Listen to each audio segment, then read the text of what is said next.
ನಮಸ್ಕಾರ. ನೀವು ನೋಡ್ತಾ ಇದ್ದೀರಾ ನ್ಯೂಸ್ 8 ಡಿಜಿಟಲ್. ನಾನು ರಘುರಾಜ್. ರಾಜ್ಯದಲ್ಲೇ ಅತಿ ಹೆಚ್ಚು ಮಾವನ್ನು ಬೆಳೆಯುವಂತಹ ಜಿಲ್ಲೆ ಎಂದರೆ ಅದು ಕೋಲಾರ ಜಿಲ್ಲೆ. ಕೋಲಾರ ಜಿಲ್ಲೆಯ ಶ್ರೀನಿವಾಸಪುರ ತಾಲೂಕು ಪ್ರಪಂಚ ಪ್ರಸಿದ್ಧ ಮಾವಿನ ಹಣ್ಣಿನ ನಗರ ಎಂಬಂತಹ ಒಂದು ಖ್ಯಾತಿಯನ್ನು ಗಳಿಸಿರ್ತಕ್ಕಂಥದ್ದು.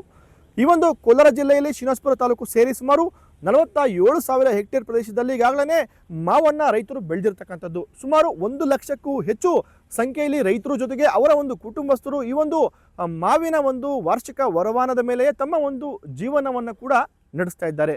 ಹಾಗಾಗಿನೇ ಶ್ರೀನಿವಾಸಪುರ ತಾಲೂಕಿನ ರೈತರ ಒಂದು ಬೆನ್ನೆಲುಬು ಅಂತಂದರೆ ಈ ಒಂದು ಮಾವಿನ ಬೆಳೆ ಅಂದರೂ ಕೂಡ ತಪ್ಪಾಗಲಿಕ್ಕಿಲ್ಲ. ಯಾಕೆ ಅಂತ ಹೇಳಿದ್ರೆ ಮಾವನ್ನು ನಂಬಿ ಬಹಳಷ್ಟು ರೈತರು ಲಕ್ಷಾಂತರ ರೂಪಾಯಿ ಬಂಡವಾಳವನ್ನು ಹಾಕಿ ಸುಮಾರು ಪ್ರದೇಶದಲ್ಲಿ ಈ ಒಂದು ಮಾವನ್ನು ಬೆಳೀತಾ ಬರ್ತಾ ಇದ್ದಾರೆ. ಆದರೆ ಕಳೆದ ಒಂದು 3 ವರ್ಷಗಳಿಂದ ರೈತನಿಗೆ ನಿರೀಕ್ಷಿತ ಪ್ರಮಾಣದಲ್ಲಿ ಮಾರುಕಟ್ಟೆಯಲ್ಲಿ ಮಾವಿಗೆ ಒಂದು ಬೆಲೆ ಕೂಡ ಸಿಗ್ತಾ ಇಲ್ಲ. ಅದರ ಒಂದು ಪರಿಣಾಮವಾಗಿ ಈ ಒಂದು ಮಾವು ಬೆಳೆಯನ್ನು ಮುಂದುವರಿಸಬೇಕಾ ಅಥವಾ ಈ ಒಂದು ಮಾವು ಬೆಳೆಯನ್ನು ತೆರವು ಮಾಡಿ ಬೇರೆ ಒಂದು ಬೆಳೆಗಳನ್ನು ಹಾಕಬೇಕಾ ಅಂತಕ್ಕಂಥ ಒಂದು ಚಿಂತನೆಯಲ್ಲಿ ಕೂಡ ಈಗಾಗಲೇ ಮಾವು ಬೆಳೆಗಾರರು ತೊಡಗಿರ್ತಕ್ಕಂಥದ್ದು. ಆದರೆ ಇತ್ತೀಚೆಗೆ ಅಂದರೆ ಕಳೆದ ವರ್ಷ ನಾವು ಗಮನಿಸ್ಬೋದು, ಮಾವು ಒಂದು ಬೆಳೆ ಏನಿದೆ ಆ ಒಂದು ಬೆಳೆಗೆ ಸಂಪೂರ್ಣವಾಗಿ ಬೆಲೆ ಕುಸಿತ ಆಗಿತ್ತು. ಸುಮಾರು ₹1 1 kg ಮಾವನ್ನು ರೈತರು ಮಾರಾಟ ಮಾಡ್ತಾ ಇದ್ರು. ಈ ಹಿನ್ನೆಲೆ ಕೇಂದ್ರ ಸರ್ಕಾರ ಜೊತೆಗೆ ರಾಜ್ಯ ಸರ್ಕಾರ PDPS ಸ್ಕೀಮ್ ನಡಿ ಏನು ರೈತರಿಗೆ ಒಂದು ಬೆಂಬಲ ಬೆಲೆಯನ್ನು ಘೋಷಣೆ ಮಾಡಿತ್ತು. ಆದರೆ ಇದೀಗ ಮತ್ತೆ ಒಂದು ಬೆಂಬಲ ಬೆಲೆಯನ್ನು ಘೋಷಣೆ ಮಾಡಬೇಕು ಅಂತಕ್ಕಂಥ ಒತ್ತಾಯ ಮಾವು ಬೆಳೆಗಾರದ್ದಾಗಿದೆ. ಕಾರಣ ಏನು ಅಂತ ಹೇಳಿದ್ರೆ ನಾವು ಗಮನಿಸ್ಬೋದು, ಶ್ರೀನಿವಾಸಪುರ ತಾಲೂಕು ಸೇರಿ ಕೋಲಾರ ಜಿಲ್ಲೆಯಾದ್ಯಂತ ಸುಮಾರು ತೋತಾಪುರಿ ಮಾವನ 80% ರೈತರು ಬೆಳೆದಿದ್ದಾರೆ. ಈ ಒಂದು ಮಾವಿಗೆ ಸುಮಾರು ₹3 ಇಂದ ₹4 ಬೆಲೆ ಅಷ್ಟೇ ಇದೀಗ 1 kgಗೆ ಸಿಗ್ತಾ ಇದೆ. ₹10 1 kgಗೆ ಮಾವು ಬೆಲೆ ಸಿಕ್ಕರೆ ಖಂಡಿತ ನಮಗೆ ಹಾಕಿದ ಬಂಡವಾಳ ಸಿಗುತ್ತೆ. ಒಂದು ಕಡೆ ತೋಟದಲ್ಲಿ ಮಾವನ್ನು ಕಟಾವು ಮಾಡಿ ಮಾರುಕಟ್ಟೆಗೆ ತಂದು ಹಾಕಬೇಕು ಅಂತ ಹೇಳಿ ರೈತನಿಗೆ ಒಂದು ₹7 ಇಂದ ₹8 ಖರ್ಚು ಬರುತ್ತೆ. ಹಾಗಾಗಿನೇ ಒಂದು ₹2 ನಮಗೆ ಹೆಚ್ಚಾಗಿ ಸಿಕ್ಕಿದ್ರೆ ಖಂಡಿತ ಹಾಕಿದ ಬಂಡವಾಳ ಸಿಗುತ್ತೆ, ಜೊತೆಗೆ ₹1 ಲಾಭವೂ ಕೂಡ ಸಿಗುತ್ತೆ ಎಂಬಂತಹ ಒಂದು ಮಾತನ್ನು ಇದೀಗ ಶ್ರೀನಿವಾಸಪುರ ಮಾವು ಬೆಳೆಗಾರರು ಹೇಳ್ತಾ ಇದ್ದಾರೆ.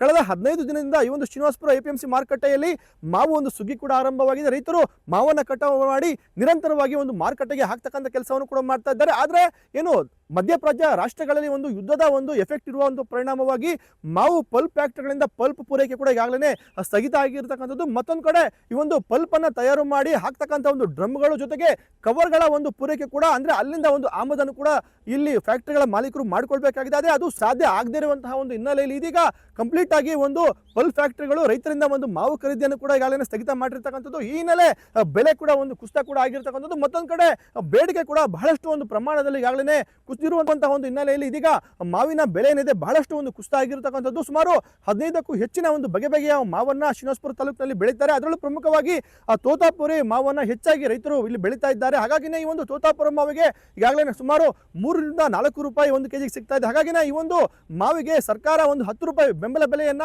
ಘೋಷಣೆ ಮಾಡಬೇಕು ಅಂತಕ್ಕಂಥ ಒತ್ತಾಯವನ್ನು ಇದೀಗ ಇನ್ನು ರೈತರು ಮಾಡ್ತಾ ಇದ್ದಾರೆ. ಈ ಸಂಬಂಧಪಟ್ಟಂತೆ ಈಗಾಗಲೇ ಏನು CM DK ಶಿವಕುಮಾರ್ ಅವರು ಜೊತೆಗೆ ಕೇಂದ್ರ ಮಂತ್ರಿ ಆಗಿರ್ತಕ್ಕಂಥ HD ಕುಮಾರಸ್ವಾಮಿ ಅವರನ್ನ ಮಾವು ಬೆಳೆಗಾರ ಸಂಘದ ಅಧ್ಯಕ್ಷ ಚಿನ್ನಪ್ಪ ರೆಡ್ಡಿ ನೇತೃತ್ವದಲ್ಲಿ ಸದಸ್ಯರು ಭೇಟಿಯಾಗಿ ಒಂದು ಮನವಿಯನ್ನು ಕೂಡ ಕೊಟ್ಟಿರ್ತಕ್ಕಂಥದ್ದು. ಈ ಹಿನ್ನೆಲೆ 1 ಟನ್ ಮಾವಿಗೆ ಸುಮಾರು ₹10,000 ಒಂದು ಬೆಂಬಲ ಬೆಲೆಯನ್ನ ಸರ್ಕಾರ ಘೋಷಣೆ ಮಾಡಬೇಕು ಅಂತಕ್ಕಂಥ ಒತ್ತಾಯವನ್ನು ಕೂಡ ಮಾಡ್ತಾ ಇದ್ದಾರೆ. ಇದಕ್ಕೆ ಸಂಬಂಧಪಟ್ಟಂತೆ ಮಾತನಾಡಿರ್ತಕ್ಕಂಥ ಜಿಲ್ಲಾ ಮಾವು ಬೆಳೆಗಾರ ಸಂಘದ ಅಧ್ಯಕ್ಷರು ಆಗಿರ್ತಕ್ಕಂಥ ಚಿನ್ನಪ್ಪ ರೆಡ್ಡಿ ಅವರು ಜೊತೆಗೆ ರೈತರು ನಾವು ಬಹಳಷ್ಟು ಒಂದು ಸಂಕಷ್ಟದಲ್ಲಿದ್ದೇವೆ, ಮಾವನ್ನ ರೈತರು ಕಟಾವು ಮಾಡಿ ಮಾರುಕಟ್ಟೆಗೆ ತಂದಾಕಬೇಕು ಅಂತ ಹೇಳಿದ್ರೆ ಖಂಡಿತ ಅವರಿಗೆ ₹7 ಇಂದ ₹8,000 ಒಂದು ಏನು ವೆಚ್ಚ ತಗಲುತ್ತೆ. ಹಾಗಾಗಿ ಇದೀಗ 1 ಟನ್ ಮಾವಿಗೆ ನಮಗೆ ಮಾರುಕಟ್ಟೆಯಲ್ಲಿ ₹4 ಇಂದ ₹4,500 ಹಣ ಅಷ್ಟೇ ಸಿಗ್ತಾ ಇದೆ. ಹಾಗಾಗಿ ರಾಜ್ಯ ಸರ್ಕಾರ 1 ಟನ್ ಮಾವಿಗೆ ₹10,000 ಒಂದು ಬೆಲೆಯನ್ನ ನಿಗದಿ ಮಾಡಲಿ, ಬೆಂಬಲ ಬೆಲೆಯನ್ನು ನಿಗದಿ ಮಾಡಲಿ ಅಂತಕ್ಕಂಥ ಒತ್ತಾಯವನ್ನು ಇದೀಗ ಮಾಡ್ತಾ ಇರತಕ್ಕಂಥದ್ದು. ಇನ್ನು ಇದಕ್ಕೆ ಸಂಬಂಧಪಟ್ಟಂತೆ ಮಾತನಾಡಿರ್ತಕ್ಕಂಥ ಶ್ರೀನಿವಾಸಪುರ ತಹಶೀಲ್ದಾರ್ ಸುಧೀಂದ್ರ ಅವರು ಈಗ ಅವರು APMC ಮಾರುಕಟ್ಟೆಯ ಒಂದು ಆಡಳಿತ ಅಧಿಕಾರಿ ಕೂಡ ಆಗಿದ್ದಾರೆ. ಅವರು ಕೂಡ ರೈತರ ಸಂಕಷ್ಟಕ್ಕೆ ಸಂಬಂಧಪಟ್ಟಂತೆ ಪ್ರತಿಕ್ರಿಯೆ ಕೂಡ ಕೊಟ್ಟಿರ್ತಕ್ಕಂಥದ್ದು. ಖಂಡಿತ ರೈತರಿಗೆ ಇದೀಗ ಬಹಳಷ್ಟು ಒಂದು ಸಂಕಷ್ಟ ಕೂಡ ಇರತಕ್ಕಂಥದ್ದು. ಈ ನಿಟ್ಟಿನಲ್ಲಿ ಜಿಲ್ಲಾಧಿಕಾರಿಗಳು ಸಹ ಈ ಒಂದು ವಿಚಾರವಾಗಿ ರಾಜ್ಯ ಸರ್ಕಾರಕ್ಕೆ ಒಂದು ಪತ್ರವನ್ನು ಬರೆದು ಬೆಂಬಲ ಬೆಲೆಯನ್ನ ಘೋಷಣೆ ಮಾಡಬೇಕು ಅಂತಕ್ಕಂಥ ಒತ್ತಾಯವನ್ನು ಕೂಡ ಈಗಾಗಲೇ ಮಾಡಿರೋದಾಗಿ ಇದೀಗ ಆಡಳಿತ ಅಧಿಕಾರಿ ತಹಶೀಲ್ದಾರ್ ಸುಧೀಂದ್ರ ಅವರು ಹೇಳಿರ್ತಕ್ಕಂಥದ್ದು. ನಮ್ದು ಅತಿ ಹೆಚ್ಚಾಗಿ ಬೆಳೆಯುವುದು ನಮ್ಮ ಶ್ರೀರಾಮ ತಾಲೂಕು ರೋಣೂರು ಹೋಬಳಿಯಲ್ಲೇ ಜಾಸ್ತಿ ಬೆಳಿತೀವಿ. ಅದರಲ್ಲಿ ಮಾವು ಅಂದರೆ ಜ್ಯೂಸ್ ಅಂದರೆ ಜಾಸ್ತಿ ವೆರೈಟಿ ಹೆಚ್ಚೆ. ನಮ್ಮದು ಕ್ವಾಲಿಟಿ ಇವಾಗ ಏನಾಗಿದೆ ಅಂದರೆ ಜ್ಯೂಸ್ ಐಟಮ್ ಎಲ್ಲನೂ ಹಾಳಾಗೋಗಿದೆ. ನೋಡಿ ಬೇಕಂದರೆ ಈ ಥರ ಇದೆ. ಅವರು ಫ್ಯಾಕ್ಟ್ರಿಯವರು ನಮಗೆ ಈ ಥರ ಇದ್ದರೆ ನಮಗೂ ಅದು ಬೇಡ ಅಂತ ಇದ್ದಾರೆ. ನಾವು ಯಾವ ಥರ ಮಾಡಬೇಕು ಏನು ಮಾಡಬೇಕು ನಮಗೂ ದಿಕ್ಕು ತೋರಿಸದೇ ಇದೆ. ಹೋದ ವರ್ಷವೂ ಕೂಡ ಅನ್ಯಾಯ ಆಗಿದೆ. ಈ ವರ್ಷ ತೋಟದಲ್ಲೇ ಕೆಟ್ಟು ಹೋಗ್ತಾ ಇದೆ. ಇವಾಗ ಜ್ಯೂಸ್ಗೆ ನಮ್ಗೆ ಬೇಡ ಅಂತ ಕೂಡ ಮಂಡಿಯವರು ಕೂಡ ಹೇಳ್ತಾ ಇದ್ದಾರೆ. ನಮಗೆ ₹4,500 ರೇಟ್ ಕೊಟ್ಟಿದ್ದಾರೆ ಇವಾಗ ಸದ್ಯಕ್ಕೆ.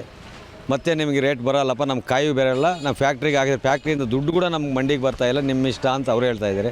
ಬಂಡವಾಳ ಇಷ್ಟು ಹಾಕಿ ನಮ್ಮ ರೈತರಾಗಿ ತೋಟದಲ್ಲಿ ಇಷ್ಟು 3 ಸಲ 4 ಸಲ 5 ಸಲ ಔಷಧಿ ಹೊಡೆದ್ರೂ ಈ ಮಂಗೋಗೋದಿಲ್ಲ. ಕ್ವಾಲಿಟಿನೇ ಬಂದಿದೆ, ಮಂಗೋಗ್ತಾ ಇಲ್ಲ. ಅದರಲ್ಲಿ ಜ್ಯೂಸಿಗೆ ನಮಗೆ ಬೇಡ ಅಂತ ಹೇಳ್ತಾ ಇದ್ದಾರೆ ಫ್ಯಾಕ್ಟ್ರಿ ಅವರು. ಏನಕ್ಕಾಗುತ್ತೆ ಸರ್, 4,500 ಔಷಧಿಗೆ ಮಾತ್ರ ಸರ್ವಾಗಿದೆ. ಆಳುಗಳು ಟ್ಯಾಕ್ಟ್ರಿಗೆ 150 ಕ್ರೇಟ್ ಎತ್ಕೊಂಡು ಬರ್ತೀವಿ. 150 ಕ್ರೇಟ್ ಹಾಕ್ಕೊಂಡು ಹೋಗೋದ್ರೆ ಅವ್ನಿಗೆ 7,000 ರೂಪಾಯಿ ಕೊಡಬೇಕು ಬಾಡಿಗೆ, ಪ್ಲಸ್ ಊಟ 7,500 ಆಗುತ್ತೆ. 3.5 ಟನ್ ಹಾಕ್ಕೊಳ್ತೀವಿ. 3-4 12,000, 12 ಒಂದು 20 13,000 ಬರ್ತದೆ. 13,000 ಅರ್ಧ ಹೋಗುತ್ತೆ. ಮಂಡಿಯವ್ರದ್ದೇನು, ರೈತರದ್ದೇನು, ಔಷಧಿ ಏನಕ್ಕೆ ಬೇಕುತ್ತೆ ಸರ್? ಅವ್ರು ಕೆಜಿಗೆ 5 ರೂಪಾಯಿ ಕೊಟ್ಟರು ನಮ್ಗೆ ವರ್ಕೌಟ್ ಆಗುವುದೂ ಇಲ್ಲ. 10 ರೂಪಾಯಿ ಕೊಟ್ಟರೆ ನಮಗೇನೋ ಅಷ್ಟಕ್ಕಷ್ಟೇ ಸರಿ ಹೋಗುತ್ತೆ. ಸರ್ಕಾರಕ್ಕೆ ನಾವು ಮನವಿ ಮಾಡ್ತೀವಿ. ಮನವಿ ಮಾಡಿ ಸರ್ಕಾರ ನಮ್ಮನ್ನು ಸ್ಪಂದಿಸದೇ ಹೋದರೆ ರಸ್ತೆಯಲ್ಲಿ ಸುರಿಸಿ ವಿಧಾನಸೌಧ ಹತ್ರ ಟ್ರ್ಯಾಕ್ಟ್ರಲ್ಲಿ ಎತ್ಕೊಂಡು ಬಂದು ಗಲಾಟೆ ಮಾಡೋದಂತೂ ನಿಶ್ಚಿತ. ನಾವು ಇಲ್ಲಿ ಹೈಯೆಸ್ಟ್ ಬೆಳೆಯೋದು ಶ್ರೀನಿವಾಸಪುರದಲ್ಲಿ ತೋತಾಪುರಿ.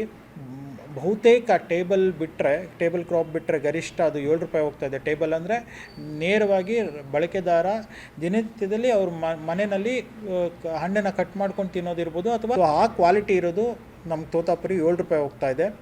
ಸೊ ಅದು ಬಿಟ್ಟರೆ ರೆಗ್ಯುಲರ್ ಜ್ಯೂಸ್ ವೆರೈಟಿಗೆ ಹೋಗೋದಂದರೆ ನೆಕ್ಸ್ಟು ಅದನ್ನು ಟೇಬಲ್ ಕ್ವಾಲಿಟಿ ಬಿಟ್ಟು ಏನು ನಮಗೆ ಸಿಗುತ್ತಲ್ಲ ತೋತಾಪುರಿ ಹಣ್ಣು, ಅದು 4.5 ರೂಪಾಯಿ ಅಂದರೆ 4 ರೂಪಾಯಿ 50 ಪೈಸೆ ಹೋಗ್ತಾ ಇದೆ.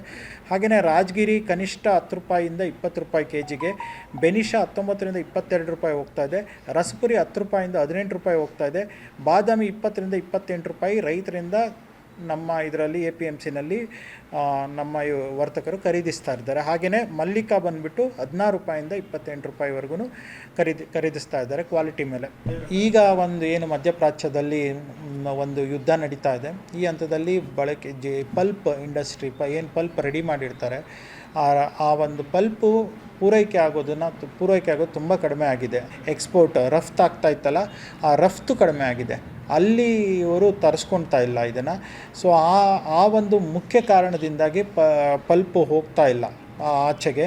ಸೊ ಅದೊಂದು ಕಾರಣ. ಆದರೆ ಇನ್ನು ಮೊದಲು ನಾರ್ತ್ ಸೈಡು ಬಿಸಿಲು ಜಾಸ್ತಿ ಆಗಿರೋದ್ರಿಂದ ತಂಪು ಪಾನೀಯಗಳಲ್ಲಿ ಮುಖ್ಯವಾಗಿ ಮಾವಿನ ಹಣ್ಣಿನ ರಸ ಜಾಸ್ತಿ ಬಳಕೆ ಆಗ್ತಾಯಿತ್ತು.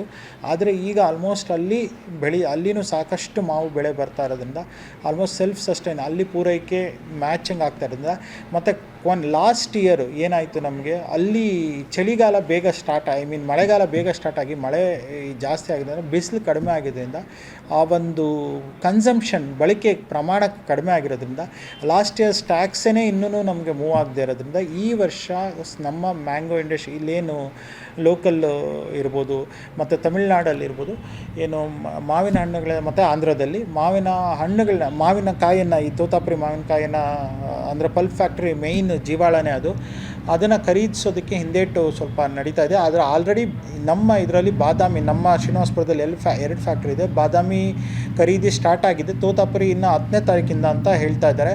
ಈ ಕುರಿತು ಮಾನ್ಯ ಜಿಲ್ಲಾಧಿಕಾರಿಗಳು ಎಲ್ಲ ಒಂದು ಈ ಪಲ್ಪ್ ಫ್ಯಾಕ್ಟ್ರಿಯವ್ರನ್ನ ಕರೆದು ಒಂದು ಸಭೆಯನ್ನು ಕೂಡ ಮಾಡಿ ರೈತರಿಗೆ ಏನು ಬೆಸ್ಟ್ ಮಾಡ್ಬೋದು ಅದ್ರ ಬಗ್ಗೆ ಗಮನ ಹರಿಸಿದ್ದಾರೆ. ಒಟ್ಟಾರೆಯಾಗಿ ಕೋಲಾರ ಜಿಲ್ಲೆಯಲ್ಲಿ ಈ ಬಾರಿ ಮತ್ತೆ ಮಾವು ಬೆಳೆದಂತಹ ರೈತರು ಸಂಕಷ್ಟಕ್ಕೆ ಸಿಲುಕಿದ್ದಾರೆ. ಬೆಳೆದ ಬೆಳೆಗೆ ಸೂಕ್ತ ಬೆಲೆ ಸಿಗದೆ ರೈತರು ಕಂಗಾಲಾಗಿರ್ತಕ್ಕಂಥದ್ದು.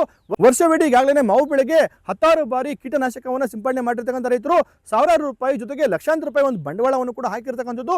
ವರ್ಷವಿಡೀ ಕಾದು ಕುಳಿತಿದ್ರು ಕೂಡ ಈ ಒಂದು ಮಾವಿನ ರೈತರಿಗೆ ಇದೀಗ ಯಾವುದೇ ಒಂದು ಲಾಭವೂ ಕೂಡ ಸಿಗ್ತಾ ಇಲ್ಲ. ಹಾಗಾಗಿನೇ ಲಕ್ಷಾಂತರ ರೂಪಾಯಿ ಬಂಡವಾಳವನ್ನು ಹಾಕಿರ್ತಕ್ಕಂಥ ರೈತರು ಇದಕ್ಕೆ ಕಂಗಾಲಾಗಿರ್ತಕ್ಕಂಥದ್ದು. ಹಾಗಾಗಿನೇ ರಾಜ್ಯ ಸರ್ಕಾರ ಇದಕ್ಕೆ ಸ್ಪಂದಿಸಿ ಆದಷ್ಟು ಬೇಗ ಒಂದು ಏನು ರೈತರಿಗೆ ಒಂದು ಬೆಂಬಲ ಬೆಲೆಯನ್ನು ಘೋಷಣೆ ಮಾಡಬೇಕಾಗಿದೆ. ಕಾರಣ ಏನು ಅಂತ ಹೇಳಿದ್ರೆ ಇದು ಒಂದು ವಾರ್ಷಿಕ ಬೆಳೆ ಆಗಿರೋ ಕಾರಣಕ್ಕಾಗಿ ರೈತರಿಗೆ ವರಮಾನದಲ್ಲಿ ಬಹಳಷ್ಟು ರೈತರು ಕೂಡ ನಂಬಿರ್ತಕ್ಕಂಥದ್ದು. ಹಾಗಾಗಿನೇ ಏನು ರಾಜ್ಯ ಸರ್ಕಾರ ಈ ಒಂದು ಪರಿಸ್ಥಿತಿಯಲ್ಲಿ ರೈತರಿಗೆ ಒಂದು ಬೆಂಬಲ ಬೆಲೆಯನ್ನು ಘೋಷಣೆ ಮಾಡಿದ್ರೆ ಕನಿಷ್ಠ ರೈತರು ಹಾಕಿರ್ತಕ್ಕಂಥ ಬಂಡವಾಳ ಸಿಗುತ್ತಾ ಎಂಬಂತಹ ಒಂದು ಮಾತು ಕೂಡ ಇದೀಗ ರೈತ ವಲಯದಿಂದ ಕೇಳಿ ಬರ್ತಾ ಇರ್ತಕ್ಕಂಥ ಒಂದು ಆಗ್ರಹವಾಗಿದೆ.